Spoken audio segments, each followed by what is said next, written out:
Assalamualaikum warahmatullahi wabarakatuh. Selamat pagi anak-anak. Hari ini kita akan belajar mengenai sistem pencernaan makanan di dalam tubuh kita. Apa sih sistem pencernaan makanan itu? Yaitu proses yang dilakukan oleh sistem organ pencernaan untuk mengolah makanan agar dapat diserap nutrisinya dan diubah menjadi energi. Sistem pencernaan makanan pun terdiri dari organ-organ yang memiliki peran masing-masing dalam mengolah makanan. Kira-kira seperti apa proses pencernaan makanan di dalam tubuh kita? Yuk kita simak pembahasan berikut ini. Mula-mula makanan kita akan masuk ke dalam mulut. Kemudian di dalam mulut kita akan terjadi proses pencernaan secara mekanik dan kimiawi. Untuk proses mekanik dilakukan oleh gigi kita, sedangkan proses pencernaan kimiawi dibantu oleh enzim pialin yang ada di air liur kita. Setelah halus, maka makanan akan kita telan dan masuk ke kerongkongan. Selanjutnya, makanan akan masuk ke lambung. Di dalam lambung juga terjadi pencernaan secara mekanik dan kimiawi. Pencernaan secara mekanik di dalam lambung dengan cara dihaluskan oleh gerakan otot-otot pada lambung.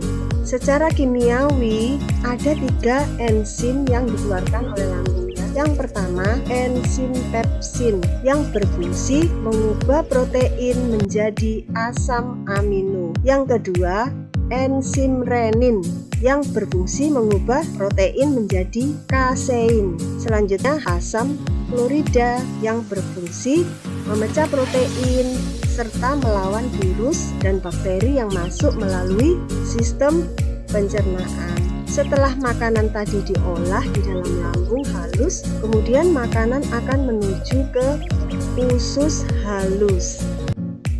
Ya, dari lambung tadi makanan akan menuju ke usus halus melalui 3 bagian, yaitu duodenum atau usus 12 jari. Selanjutnya masuk ke jejunum atau usus kosong, dan ileum atau usus penyerapan. Di usus halus ini makanan kembali diproses secara kimiawi yang dibantu oleh enzim-enzim yang berasal dari pankreas, empedu, dan hati, seperti tripsin, amilase, maltase, dan sukrase.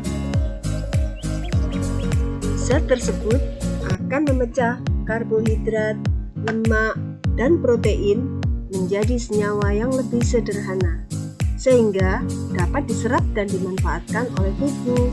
Misalnya, protein akan dipecah menjadi asam amino, karbohidrat menjadi glukosa, lemak menjadi asam lemak, dan gliserol. Nah, selanjutnya proses penyerapan nutrisi di usus halus pun dimulai. Nutrisi yang telah dipecah menjadi zat yang lebih kecil itu kemudian menuju ke bagian dinding yang dalam yang dipenuhi oleh pili, yaitu tonjolan-tonjolan kecil dari dinding usus halus. Dan sisa makanan yang sudah tidak bisa diserap akan menuju ke usus besar.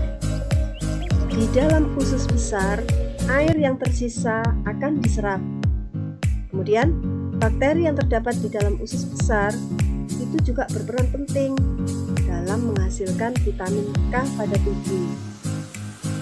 Yang ketiga, sisa-sisa empedu yang masih tersisa pada makanan yang telah dicerna maka akan diserap kembali oleh usus besar. Setelah itu, sisa makanan akan menuju ke rektum.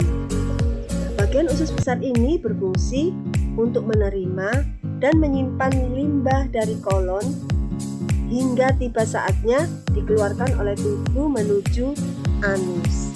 Demikian anak-anak, proses pencernaan dari awal hingga akhir.